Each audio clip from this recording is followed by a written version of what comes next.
President নির্বাচন থেকে বাইডেনের সরে দাঁড়ানোর দাবিতে ডেমোক্র্যাটদের চাপ।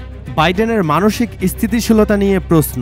2024 সালের নভেম্বরে দেশটিতে অনুষ্ঠিত হতে যাচ্ছে প্রেসিডেন্ট নির্বাচন।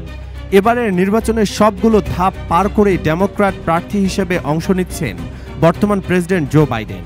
তবে ডেমোক্র্যাটদের মধ্যে বাইডেনকে 2024 সালের প্রেসিডেন্ট নির্বাচনের দৌড় থেকে সরে দাঁড়ানোর দাবি ক্রমশ বাড়ছে। এদিকে নিয়মিত জনসম্মুখে উপস্থিতির মাধ্যমে ডোনাল্ড ট্রাম্পের মুখোমুখি হওয়ার জন্য নিজেকে মানসিকভাবে উপযুক্ত প্রমাণ করার চেষ্টা করছেন বাইডেন।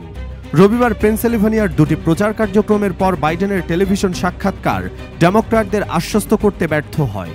2008 সালের প্রেসিডেন্ট নির্বাচনে বারাক ওবামার জয়ের কারিগর ডেভিড অ্যালেক্স লর্ডও বাইডেনকে তার পরবর্তী পদক্ষেপ নিয়ে সাবধানে পা ফেলার পরামর্শ দিয়েছেন। এদিকে বাইডেনের প্রার্থিতা থেকে সরে যাওয়ার দাবিতে নতুন করে যোগ দিয়েছেন মিনেসোটার ডেমোক্র্যাটিক সদস্য অ্যাঞ্জি গ্রেগ। সামাজিক যোগাযোগ মাধ্যম এক্স হ্যান্ডলে তিনি লিখেছেন, প্রেসিডেন্ট বাইডেন একজন ভালো মানুষ এবং আমি তার সেবার প্রশংসা করি। তবে আমি বিশ্বাস করি পরবর্তী প্রজন্মের নেতৃত্বের জন্য তাকে পদত্যাগ করা উচিত।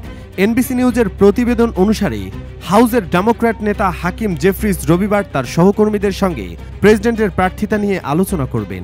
এদিকে এবিসি নিউজে দেয়া সাক্ষাৎকারে নির্বাচনের পূর্বে ট্রাম্পের বিজয়ের আভাস দেয়া সব জরিপ প্রত্যাখ্যান করে বাইডেন নিজেকে যোগ্য প্রেসিডেন্ট হিসেবে দাবি করেছেন।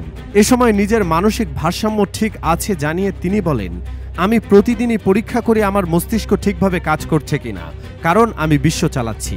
সাম্প্রতিক সময় বাইডেনের বয়স ও সিদ্ধান্ত নেওয়ার ক্ষমতা নিয়ে প্রশ্ন ওঠার পর অনেক ডেমোক্র্যাট নেতা বাইডেনের পুনর্নির্বাচনের প্রার্থনা নিয়ে সমালোচনা এবং উদ্বেগ প্রকাশ করেছেন।